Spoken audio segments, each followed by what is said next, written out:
Hi ನಮಸ್ತೆ, welcome back to ಮನೆ ಅಡಿಗೆ ಯೂಟ್ಯೂಬ್ ಚಾನಲ್. ನಾನಿವತ್ತು ಅಕ್ಕಿ ತರಿ ಅಥವಾ ಅಕ್ಕಿ ರವೆ ಇದರಲ್ಲಿ ನಾನು ಉಪ್ಪಿಟ್ಟು ಮಾಡ್ತಾ ಇದ್ದೀನಿ. ಬನ್ನಿ ಹೇಗೆ ಮಾಡೋದು ನೋಡೋಣ. ಇಲ್ಲಿ ನಾನು 1 ಲೋಟದಷ್ಟು ಅಕ್ಕಿ ರವೆ ತೊಗೊಂಡಿದ್ದೀನಿ. ಇದನ್ನು ನಾನು ಮನೆಯಲ್ಲೇ ರೆಡಿ ಮಾಡ್ಕೊಂಡಿದ್ದು. ನಿಮಗೆ ಶಾಪ್ನಲ್ಲಿ ಕೂಡ ಇದು ಸಿಗುತ್ತೆ. ಹಾಗೆ 2 ಟೊಮ್ಯಾಟೊ ನಾನು ಕಟ್ ಮಾಡಿ ಇಟ್ಕೊಂಡಿದ್ದೀನಿ. ಇಲ್ಲಿ ಮೊಳಕೆ ಬಂದಿರೋ ಕಡಲೆಕಾಳು ತೊಗೊಂಡಿದ್ದೀನಿ. ನೀವು ಬೇಕಾದ್ರೆ ನೆನೆಸಿದ ಕಡಲೆಕಾಳು ಹಾಕ್ಬೋದು, ಇಲ್ಲ ಸ್ಕಿಪ್ ಕೂಡ ಮಾಡ್ಬೋದು. ಇಲ್ಲಿ 1 ಬೌಲಷ್ಟು ಕಾಯಿ ತುರಿ, 4 ರಿಂದ 5 ಹಸಿಮೆಣಸಿನಕಾಯಿ, ಸ್ವಲ್ಪ ಕೊತ್ತಂಬರಿ ಸೊಪ್ಪು, 2 ಈರುಳ್ಳಿನ ನಾನಿಲ್ಲಿ ರೆಡಿ ಮಾಡಿ ಇಟ್ಕೊಂಡಿದ್ದೀನಿ. ನೆಕ್ಸ್ಟ್ ಇಲ್ಲಿ ನಾನು ಬಾಣಲಿನಲ್ಲಿ ರವೆ ಹಾಕಿ ಹುರಿದ್ಕೊಳ್ತಾ ಇದ್ದೀನಿ. ಇದು ನಾರ್ಮಲ್ ರವೆ ಥರ ಬೇಗ ಹುರಿದ್ಕೊಳ್ಳೋದಕ್ಕಾಗಲ್ಲ. ನೀವು ಸ್ವಲ್ಪ ಇದನ್ನು ಕಲರ್ ಸ್ವಲ್ಪ ಬ್ರೌನ್ ಬರುತ್ತೆ ಅಲ್ಲಿ ತನಕ ಕಡಿಮೆ ಫ್ಲೇಮ್ ಇಟ್ಟು ಇದನ್ನು ಹುರ್ಕೊಳ್ಬೇಕಾಗುತ್ತೆ, ಇಲ್ಲಾಂದರೆ ಉಪ್ಪಿಟ್ಟು ಉದುರಾಗಿ ಬರಲ್ಲ.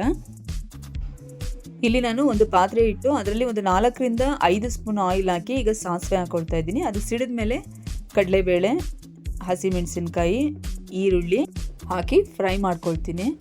ಇದು ಗೋಲ್ಡನ್ ಬ್ರೌನ್ ಬರೋ ತನಕ ಫ್ರೈ ಮಾಡಿ ಮತ್ತೆ ಇದಕ್ಕೆ ನಾನು ಟೊಮ್ಯಾಟೋನ ಆ್ಯಡ್ ಮಾಡ್ಕೊಳ್ತಾ ಇದ್ದೀನಿ. ಈಗ ಕಡಲೆಕಾಳು ಕೂಡ ಹಾಕಿ ಅದನ್ನು ಕೂಡ 2 ನಿಮಿಷ ಫ್ರೈ ಮಾಡ್ಕೊಳ್ತೀನಿ.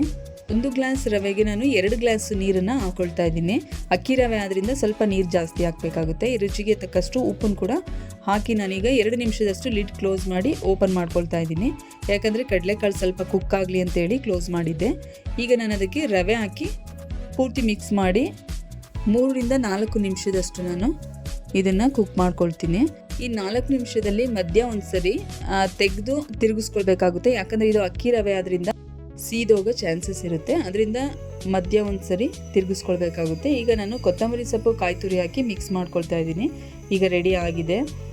ಕಾಮನ್ ಆಗಿ ಉಪ್ಪಿಟ್ಟು ಅಂದ್ರೇ ಯಾರೂ ಇಷ್ಟಪಡಲ್ಲ, ಬಟ್ ಈ ರೀತಿ ಅಕ್ಕಿ ರವೆನಲ್ಲಿ ಮಾಡಿದ್ರೆ ಖಂಡಿತ ಎಲ್ಲರೂ ಕೂಡ ಇಷ್ಟಪಟ್ಟು ತಿಂತಾರೆ. ಒಮ್ಮೆ ಟ್ರೈ ಮಾಡಿ.